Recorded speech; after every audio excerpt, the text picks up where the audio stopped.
Hello, friends. I hope you're doing good. Friends, there has been a long delay. I was out on a vacation. Regular editions will continue from this point. Also, friends, जिस दिन कोई video addition release नहीं होता, उस दिन आप notebook को use करके हर रोज रिलीज की जाने वाली न्यूज समरी और नोट्स को पढ़ सकते हैं. आज के एडिशन की शुरुआत करते हैं. फ्रेंड्स, ये लास्ट एडिशन के साथ एसोसिएटेड प्रिलिमिनरी प्रैक्टिस क्विज के रिजल्ट्स हैं. कांग्रेचुलेशंस. संघर्ष, आज के एडिशन के साथ भी एक करंट अफेयर क्विज एसोसिएटेड है. आप उस क्विज को डिस्क्रिप्शन में दिए गए लिंक को यूज कर जरूर अटेम्प्ट करें. It will help you in your preliminary preparation. Friends, these last few days were very eventful when it comes to the activities in Parliament. Let's cover all of them. Friends, Parliament का winter session in progress है. इन session की सभी updates को हम एक special dedicated edition में cover करेंगे once this session is over. अभी के लिए इस सेशन की अपडेट्स को ब्रीफ में कवर करते हैं. फ्रेंड्स, हमने अपने लास्ट एडिशन में पार्लियामेंट में हुई सिक्योरिटी ब्रीच के इंसिडेंट को कवर किया था. अब उस इवेंट को लेकर काफी सारे ऑपोजिशन मेंबर्स की डिमांड है कि union home minister Amit Shah उस पर हाउस को एक statement they.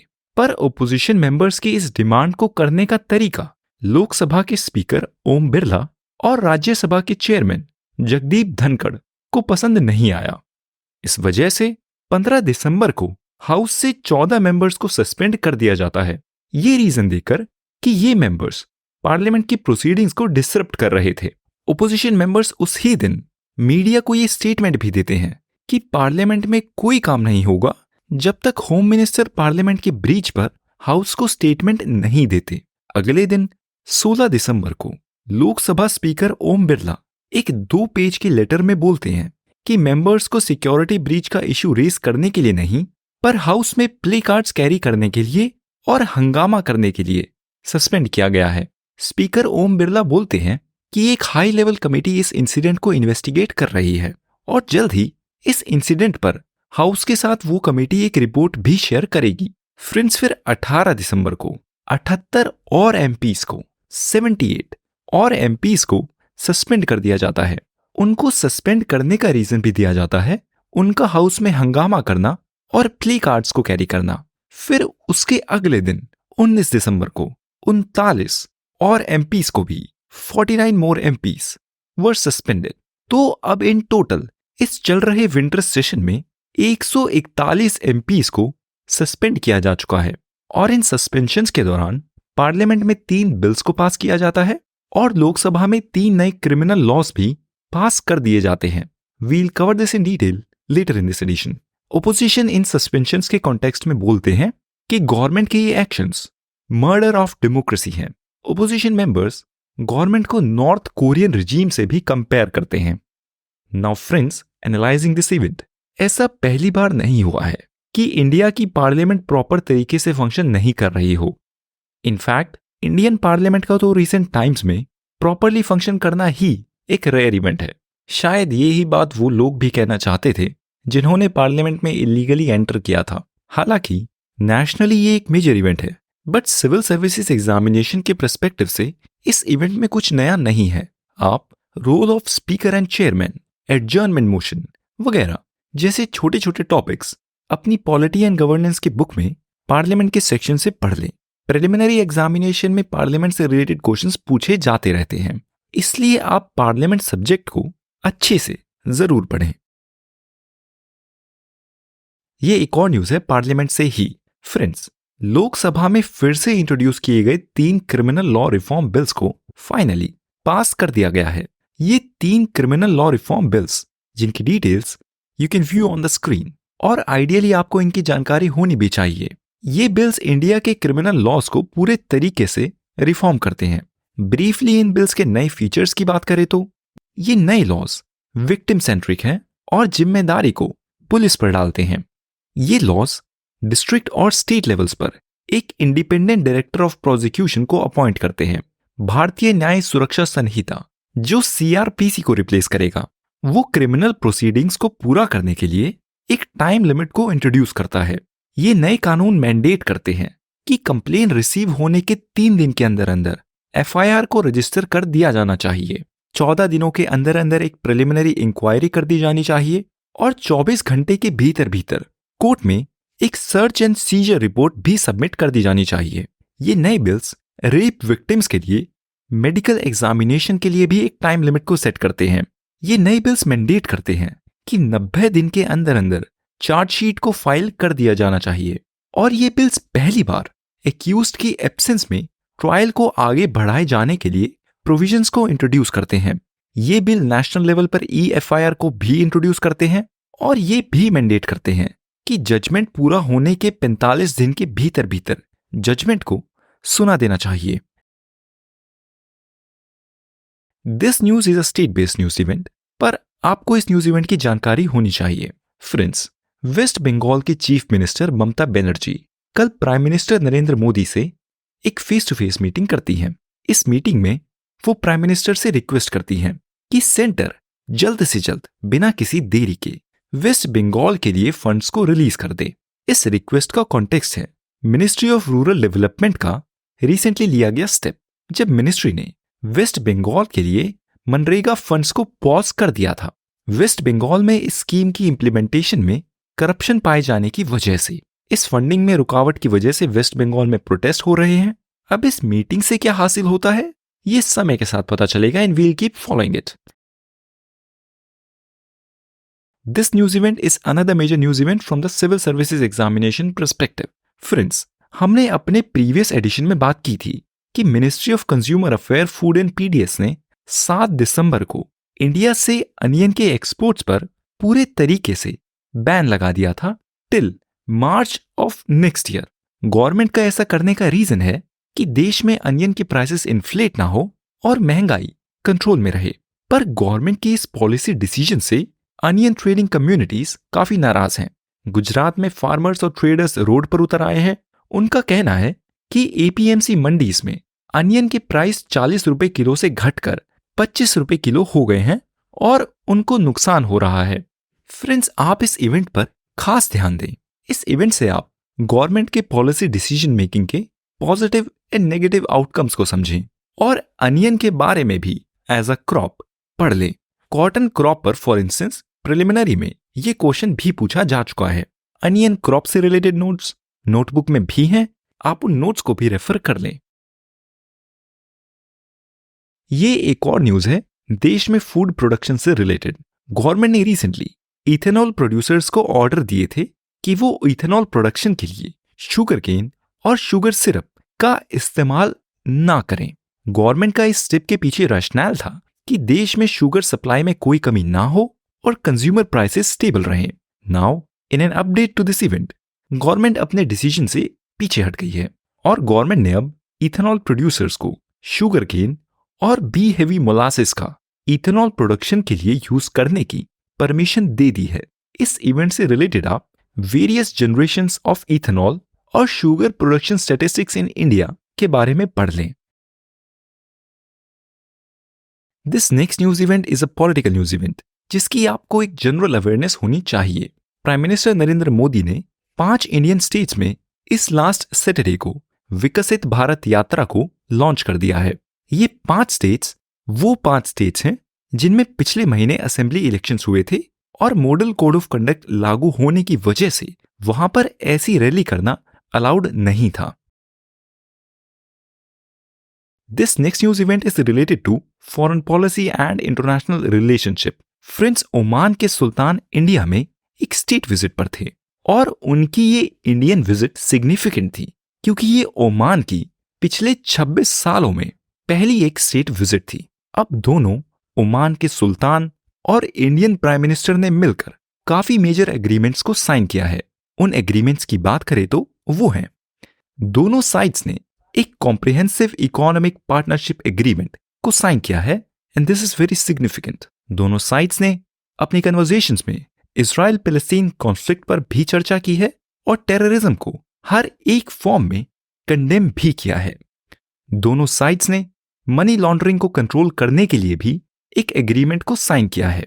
Now friends, from the civil services examination perspective आपको पता होना चाहिए कि इंडिया और ओमान के काफी हेल्दी बायलैटरल रिलेशनशिप्स हैं और दोनों साइड्स एक दूसरे की अच्छी दोस्त हैं। To give examples, Oman was the only state from Middle East जिसको इंडिया ने as a special G20 guest invite किया था। 2020 में इंडिया ने ओमान के दुकम पोर्ट की कंट्रोल को भी एज्यूम किया था और इंडिया ओमान के साथ रेगुलरली बायलैटरल मिलिट्री एक्सरसाइजेस भी करता रहता है।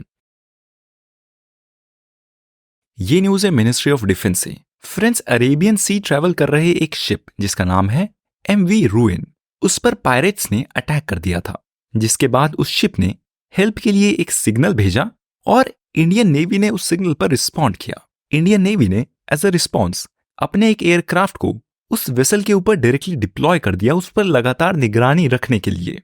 और अब 3 दिन बाद 19 दिसंबर को इंडियन नेवी ने इस हाईजैक्ड शिप से एक इंजर्ड क्रू मेंबर को इवैक्यूएट भी कर लिया है।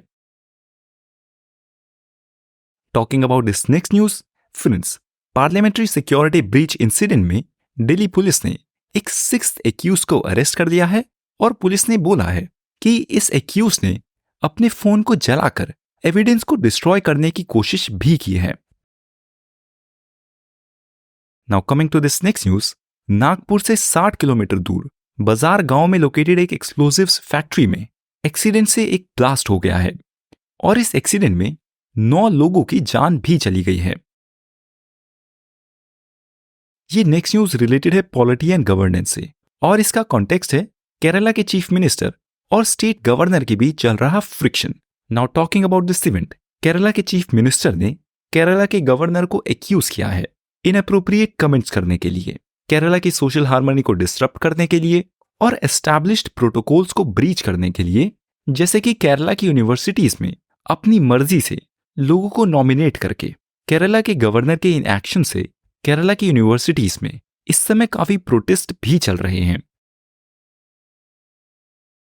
ये नेक्स्ट न्यूज है इंटरनेशनल एनर्जी एजेंसी से IEA से, जिन्होंने अपनी एक रीसेंट रिपोर्ट में बोला है कि हालांकि इस साल मतलब 2023 में कोल का ग्लोबल लेवल पर प्रोडक्शन ऑल टाइम हाई है, पर साल 2026 से कोल की ये डिमांड कम होना शुरू कर देगी।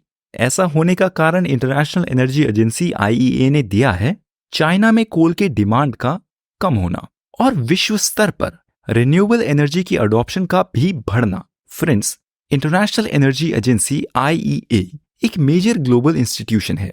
क्या आपको IEA की एक मेजर फ्लैगशिप रिपोर्ट का नाम पता है? If yes, leave a comment. Friends, ये न्यूज है आर्ट एंड कल्चर से।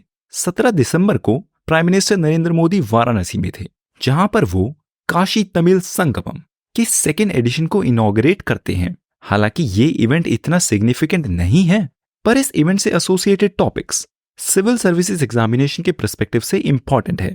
प्राइम मिनिस्टर आदि शंकराचार्य और सेंट रामानुजा को अपनी स्पीच में मेंशन करते हैं और बोलते हैं कि कैसे ये साउथ में बेस्ड सेंट्स काशी को विजिट करते रहते थे, जिससे देश की यूनिटी और नेशनल कॉन्शियसनेस में ग्रोथ हुई है। और प्राइम मिनिस्टर संगम एरा के सिग्निफिकेंस की भी बात करते हैं। वो सिंगोल को भी रेफर करते हैं कि कैसे ये सिंगोल एक भारत श्रेष्ठ भारत का एक सिंबल है। फ्रेंड्स, ये सभी मेंशन टॉपिक्स दैट इज आदि शंकराचार्य, रामानुजा और संगमेरा नोटबुक में प्रेजेंट है, आप इनको रेफर कर लें। फ्रेंड्स, ये न्यूज इवेंट रिलेटेड है foreign policy and international relationship से और इसका कॉन्टेक्स्ट है इंडिया के फ्रेंडली नेबर भूटान का इंडिया के साथ बॉर्डरिंग अपने रीजन गेलेफू को इंटरनेशनल लेवल पर डेवलप करना। फ्रेंड्स, गेलेफू रीजन के डेवलपमेंट प्लान्स को हम पहले काफी बार अपने एडिशंस में मेंशन कर चुके हैं। इस इवेंट से रिलेटेड डिटेल्स को आप वन नोट नोटबुक से रेफर कर लें। ये नेक्स्ट न्यूज एक स्टेट बेस्ड न्यूज है और है गुजरात से। प्राइम मिनिस्टर नरेंद्र मोदी ने 17 तारीख को सूरत सिटी में सूरत डायमंड बोर्स SDB को इनॉग्रेट किया है। अब पहले बात करते हैं कि डायमंड बोर्स क्या होता है।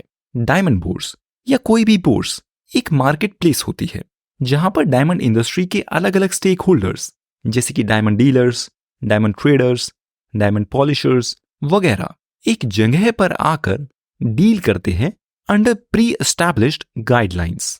तो ये सूरत में इनॉग्रेट किया गया बोर्स दुनिया का सबसे बड़ा डायमंड बोर्स है और इससे गवर्नमेंट की कोशिश है डायमंड बिजनेसेस को मुंबई से गुजरात में शिफ्ट करने की। Friends, I hope you know that Gujarat is a major global diamond trader. India cuts 80 to 90% of all the world's rough diamonds. This next news is from India's atomic energy sector. Gujarat-based Kakrapar Atomic Power Plant (KAAP) की 4th unit ने criticality को हासिल कर दिया है। Criticality को हासिल करने का मतलब है कि ये पावर प्लांट अब फंक्शनल है और एनर्जी जनरेट कर रहा है। Talking about this power plant, ये pressurised heavy water reactor natural uranium को एज अ फ्यूल और हैवी वाटर को एज अ कूलेंट और मॉडरेटर यूज करता है। ये नेक्स्ट न्यूज है तमिलनाडु से, जहां पर अनप्रेसिडेंटेड बारिश और उससे हुई फ्लडिंग से तमिलनाडु के सदर्न डिस्ट्रिक्ट्स बिल्कुल पैरालाइज्ड हैं और वहां पर रेस्क्यू ऑपरेशंस इन प्रोग्रेस हैं। Now talking about parliament again, Lok Sabha में 18 तारीख को टेलीकम्युनिकेशन बिल 2023 को इंट्रोड्यूस किया जाता है और इस बिल को कल लोकसभा में पास भी कर दिया गया है। और ये बिल सिग्निफिकेंट है क्योंकि ये बिल पिछले 138 सालों में पहला कॉम्प्रिहेंसिव अटेम्प्ट है टेलीकॉम सेक्टर को रिफॉर्म करने का। इस बिल में अलग अलग जगह पर प्रेजेंट स्पेक्ट्रम रूल्स को एक जगह पर कंसोलिडेट कर दिया गया है। राइट ऑफ वे पर भी प्रोविजंस दिए गए हैं। डिस्प्यूट रेजोल्यूशन और टेलीकॉम रेगुलेशन से एसोसिएटेड और एस्पेक्ट्स को भी एक जगह पर कंसोलिडेट कर दिया गया है। ये एक्ट टेलीग्राफ एक्ट 1855 को रिप्लेस करेगा। फ्रेंड्स, इस बिल की brief summary but civil services examination के लिए सफिशिएंट समरी नोट्स में प्रेजेंट है, आप उसको रेफर कर लें। ये नेक्स्ट न्यूज है ministry of health and family welfare से। Ministry of health and family welfare ने स्टेट्स को एडवाइजरी इशू की है कि वो केरला में कोविड के डिटेक्ट किए गए नए वेरिएंट JN1 को लेकर सतर्क रहें और टेस्टिंग प्रोटोकॉल्स को जारी रखें। फ्रेंड्स, ये एक और न्यूज है foreign policy and international relationship से। इजराइल के प्राइम मिनिस्टर बेंजामिन नेतन्याहू ने प्राइम मिनिस्टर नरेंद्र मोदी के साथ एक टेलीफोनिक कन्वर्सेशन की है। इस कन्वर्सेशन की मेजर डिटेल्स की बात करें तो दोनों साइड्स ने रेड सी में बढ़ रहे पायरेसी के खतरे की बात की है और बब एल मेंडेब स्ट्रेट में हूथी मिलिटेंट्स के कंटेनर पर अटैक करने की भी बात की है और इंटरनेशनल शिपिंग इंडस्ट्री की सेफ्टी की भी बात की है। रेड सी में सेफ्टी से ही रिलेटेड फ्रेंड्स, यूनाइटेड स्टेट्स ने भी एक ऑपरेशनल प्रोस्पेरिटी गार्डियन को भी लॉन्च किया है। ये एक मल्टी स्टेक होल्डर ऑपरेशन है जिसके मेंबर्स कई मेजर कंट्रीज हैं। ये नेक्स्ट न्यूज है इकोनॉमिक से और ये एक मेजर न्यूज है। फाइनेंस मिनिस्टर ने in a major policy decision announce किया है कि इंडिया के कुछ सिलेक्टेड 22 स्टेट्स अपनी yearly 3% gross state domestic product की बोरोइंग लिमिट से बढ़कर और फंड्स को बोरो कर सकते हैं। ये 22 सिलेक्ट स्टेट्स अपनी लिमिट से बढ़कर 61,000 करोड़ रुपए और बोरो कर सकते हैं। फ्रेंड्स, अगर आप सिविल सर्विसेज एग्जामिनेशन के एक सीजन्ड एस्पिरेंट हैं तो आपको पता होना चाहिए कि 15th फाइनेंस कमीशन ने अपनी एक रिकमेंडेशन में स्टेट्स को अपनी बोरोइंग लिमिट से 0.5% बढ़कर और बोरो करने के लिए एक ऑप्शन दिया था based on the fact that वो अपने स्टेट में पावर सेक्टर रिफॉर्म्स को अपना लें। Now that's all for today friends. See you in the next edition. Don't forget to take the quiz. Have a good time. Good bye.